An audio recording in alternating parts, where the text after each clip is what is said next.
नमस्कार. महाराष्ट्र जीवन न्यूजमध्ये तुमच्या सगळ्यांचं स्वागत आहे. मी आहे आता हिमाचल प्रदेश राज्यातील शिमला या भागातील चायली नावाचं एक दुर्गम अशा प्रकारचं अतिदुर्गम भागातील गाव आहे. त्या गावामध्ये मी आता सध्या आहे आणि लाईव्हच्या माध्यमातून महाराष्ट्र जीवन न्यूजच्या प्रेक्षकांसमोर येण्याचं कारण म्हणजे मी पाहतोय, समाज माध्यमांवर पाहतोय, मुद्रित माध्यमांवर पाहतोय की मागचे 5-6 दिवस झालं शिवाजी कोण होता या पुस्तकावरून महाराष्ट्रामध्ये रणकंदन माजलेलं आहे.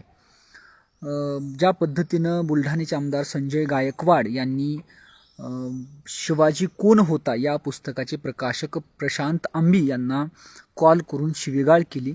अत्यंत खालच्या स्तराची, खालच्या पातळीवरची ती टीका होती.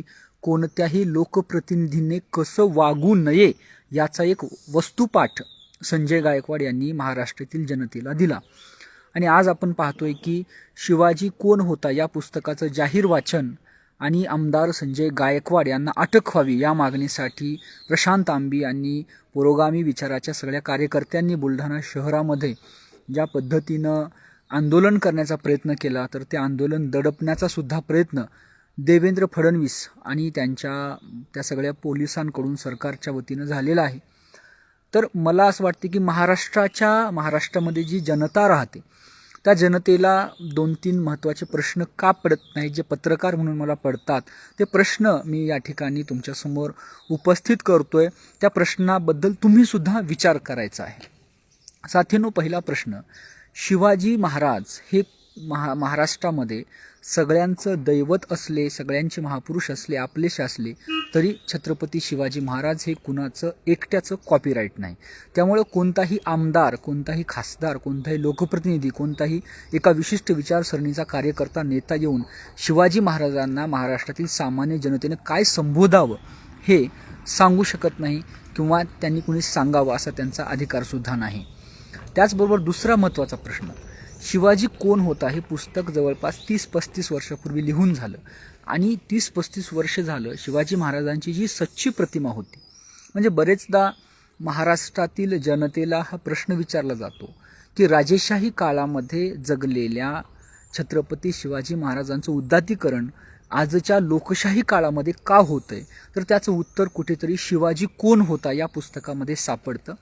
सरंजामशाहीचा काळ असणाऱ्या काळात, राजेशाहीचा काळ असणाऱ्या काळामध्ये ज्यांनी लोकशाहीची मूल्य जपली, फक्त जपलीच नाही तर ते आपल्या आदर्श कार्यपद्धतीमधून दाखवली आणि ती मूल्य जगली, अशा प्रकारे लोकशाहीवादी राजा, लोकांच्या पाड्यापाड्यांवर, वाड्या वस्तींवर जाणारा राजा, अशा प्रकारचं जे वर्णन होतं ते छत्रपती शिवाजी महाराजांचं सच्चा शिवभक्तांनी केलेलं एक अस्सल वर्णन शिवाजी कोण होता या पुस्तकामध्ये सापडतं.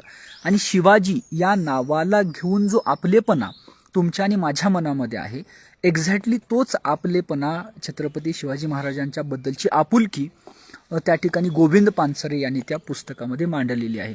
तर इतका साधा सोपा या पुस्तकाच्या शीर्षकामागचा अर्थ असताना उगाच त्याला छत्रपती शिवाजी महाराजांची अस्मिता, छत्रपती शिवाजी महाराजांचा आदरार्थी उल्लेख करावा अशा प्रकारची जबरदस्ती आणि त्या माध्यमातून हिंदुत्ववाद किंवा एक विशिष्ट विचारसरणी पेरण्याचा संजय गायकवाड यांनी केलेला तोकडा प्रयत्न महाराष्ट्रामध्ये खपून घेतला जाणार नाही, या प्रश्नावर सुद्धा महाराष्ट्रातील जनतेने विचार केला पाहिजे. आणि तिसरा प्रश्न आहे की एकीकडे बागेश्वर बाबा नावाचा जो कुणी ढोंगी बाबा आहे, तो छत्रपती शिवाजी महाराजांनी कंटाळून शेवटी रामदास स्वामी यांच्या पायावर आपलं राज्य अर्पण केलं अशा प्रकारची भूमिका घेतो. त्याबद्दल संजय गायकवाड सुद्धा बोलत नाहीत किंवा इथला कुठलाच भाजप पक्षाचा लोकप्रतिनिधी त्यावर बोलत नाही.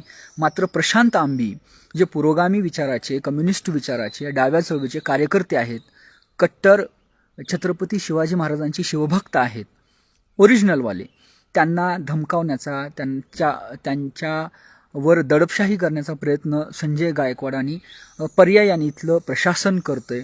तर त्यांना कुठेतरी महाराष्ट्रातील जनतेनं पाठबळ दिलं पाहिजे आणि महाराष्ट्रातली जनता, छत्रपती शिवाजी महाराजांना मानणारी जनता, अशा प्रकारची शिवराळ भाषा कोणत्याही लोकप्रतिनिधीच्याकडून आणि तेही छत्रपती शिवाजी महाराजांच्या संदर्भात खपवून घेतली जाणार नाही, हा सुद्धा मॅसेज कुठेतरी महाराष्ट्रातील जनतेने दिला गेला पाहिजे.